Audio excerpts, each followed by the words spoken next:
রাধে রাধে। ওম নমো ভগবতে বাসুদেবায়। ওম নমো ভগবতে বাসুদেবায়। ওম নমো ভগবতে বাসুদেবায়। শ্রীচৈতন্য চরিত্রামৃত আদিলীলা দ্বিতীয় পরিচ্ছেদ বস্তু নির্দেশ মঙ্গলাচরণে শ্রীচৈতন্য তত্ত্ব নিরূপণ। শ্লোক 21। তমেমম অহম অজম শরীর বাজাম হৃদি হৃদি দৃষ্টি তমাত্মকল্পিতানাম প্রতিদৃশমিব নৈকদার্কমেকম সমদিগত হস্মি বিদ্যুত বেদমুহ। অনুবাদ। পিতামহ ভীষ্ম বললেন, একই সূর্য যেমন বিভিন্ন স্থানে অবস্থিত বিভিন্ন দ্রষ্টার নিকট পৃথক পৃথক সূর্যরূপে দৃষ্ট হয়, তেমনই দেহধারী প্রতিটি জীবের হৃদয়ে পরমাত্মা রূপে জন্মরহিত তোমাকে পৃথক পৃথক তত্ত্ব বলে ভ্রম হয়। কিন্তু দ্রষ্টা যখন নিজেকে তোমার একজন সেবক রূপে জানতে পারেন, তখন তার বিভেদরূপ মোহ আর থাকে না।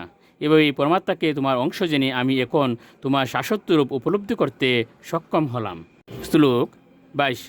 সেই তো গোবিন্দ সাক্ষাৎ চৈতন্য গোসাই, জীব নিস্তারিত হয়েছে দয়ালু আর নাই। শ্লোকার্থ। সেই গোবিন্দ স্বয়ং চৈতন্য গোসাই রূপে আবির্ভূত হয়েছেন বদ্ধ জীবদের উদ্ধার করার জন্য। তার মতো এমন দয়ালু আর কেউ নেই। শ্লোক 23। পরভূমেতে বৈশেন নারায়ণ নাম সর ঐশ্বর্যপূর্ণ লক্ষ্মী কান্ত ভগবান। শ্লোকার্থ। লক্ষ্মী দেবীর প্রতি শ্রীনারায়ণ পরভূম বা চিৎ জগতে অবস্থান করেন। তিনি ঐশ্বর্য, বল, শ্রী, জ্ঞান, যশ ও বৈরাগ্য এই 6টি ঐশ্বর্যে পরিপূর্ণ। শ্লোক 24।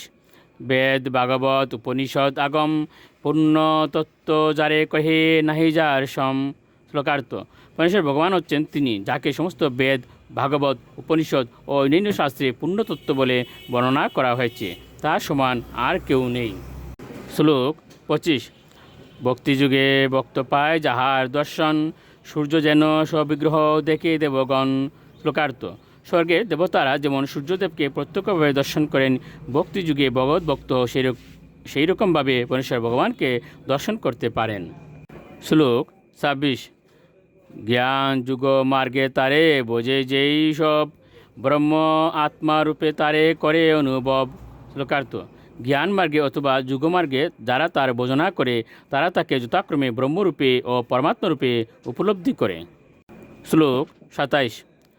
উপাসনা বেদে জানি ঈশ্বর মহিমা, অতএব সূর্য তার দিয়ে তো উপমা।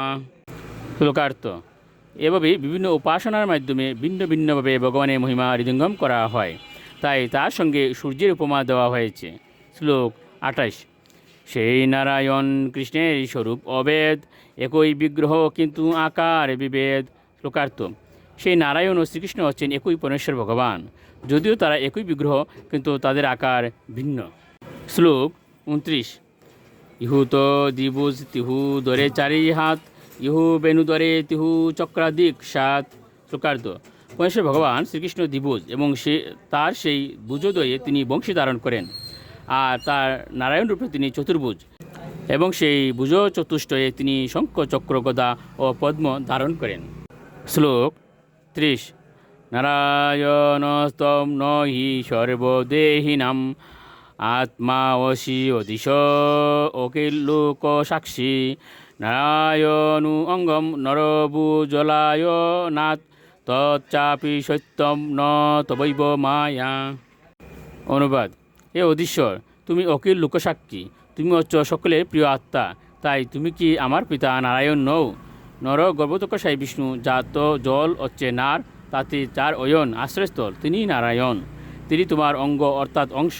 তোমার অংশরূপ কারণোদকসাই বিষ্ণু, ক্রীড়োদকসাই বিষ্ণু এবং গর্ভোদকসাই বিষ্ণু কেউই মায়ার অধীন নন। তারা সকলেই মায়াধীশ, মায়াতীত পরম সত্য। রাধে রাধে।